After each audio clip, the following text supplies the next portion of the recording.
Don't run off with those. Do you find yourself asking, is it hot in here? A lot? Hot flashes, night sweats, insomnia, weight gain. Those are all signs of hormonal imbalances. Yeah. Finding relief from those symptoms can be confusing, and Terry Suresh, nurse practitioner and founder of Hormonal Health and Wellness Centers, is here to take the confusion out of all the different types of hormone replacement therapy, something that affects a lot of people.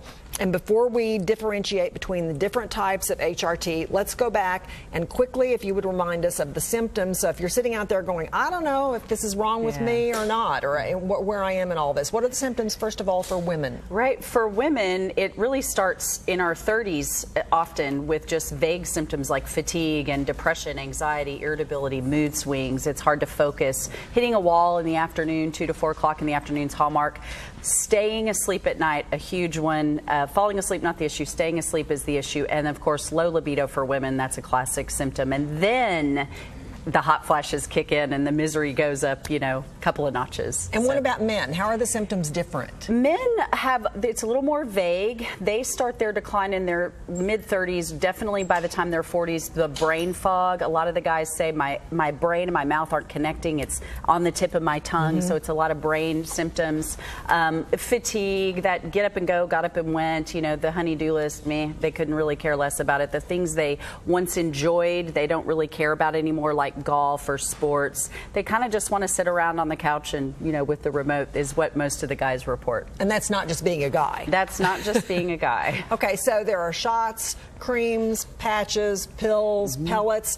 What's the difference between all of those, other than the obvious? Other than the obvious, some of them are bioidentical, some of them are synthetic, but the biggest difference is the roller coaster effect, especially with shots. And the side effects that I've seen in my practice with shots, with liver function issues, high estrogen levels in guys, it's kind of a one-size-fits-all approach. And the other problem with shots and creams is you administer the medication and your hormones spike up for a few hours and then you crash, or for shots, they spike up for a few days and then guys crash and they get really cranky when they crash. It's not a good feeling.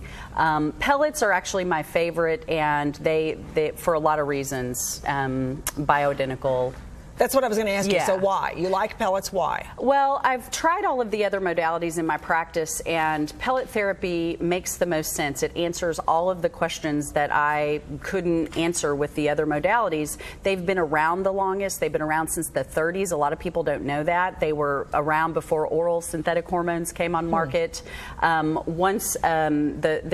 the easiest to balance people because the dosing is very specific to the patient. It's based on parameters of age, weight, blood levels, activity levels, and then your blood is retested after a time to make sure you're in balance. And then, of course, you only have to do it 2 to 3 times a year, which is better than a shot every week. Okay, well, anything's better than a shot every week. Kidding. So when you say pellets, how are they administered, and then how long does that last? Oh, great question. So the way the pellets are administered, first we get blood work to determine what your need is, and then it's a quick procedure that takes about 30 seconds in our office. About a minute or 2 for guys. The area back on the hip is numbed and the pellets are placed under the skin, and it's closed with just a little butterfly bandage, and they last about 4 to 5 months in women and 5 to 6 months in men. So once your levels come up, you just stay there steady, and that's where all of the long-term benefits that we see from hormone balancing come from, is that 24/7 balance instead of the roller coaster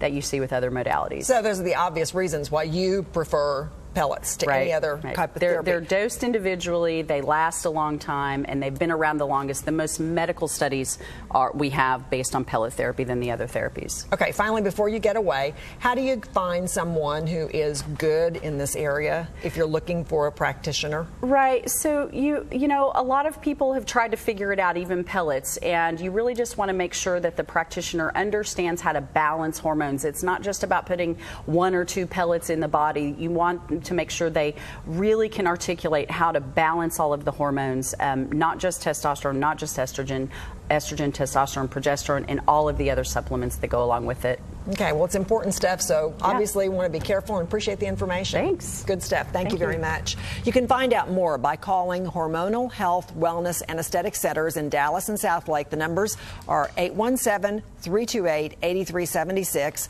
In Rockwall, 469-402-1877. If you mention GMT, you get 50% off your consultation fee. You can also log on to hormonalhealthandwellness.com.